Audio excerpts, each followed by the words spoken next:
Hello everyone, let's make hairstyles. Take a section of your hair, spray some water on it and comb it nicely and properly. Now take the front section of your hair and then tie it with a rubber band and make a two braids out of it. Now take another section of your hair and secure one braid with the help of a rubber band. Now secure the second braid on the last section and it's all done.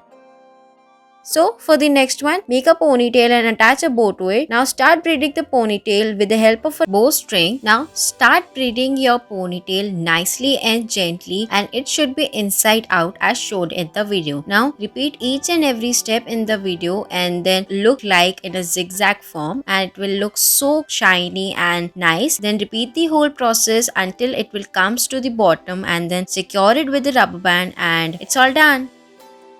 For the next one, spray some waters on the hair and comb it properly. Now make 4 sections out of it. Start braiding the first section and start making the bun out of it. Now take the another braids and secure it with the first one and it's all done.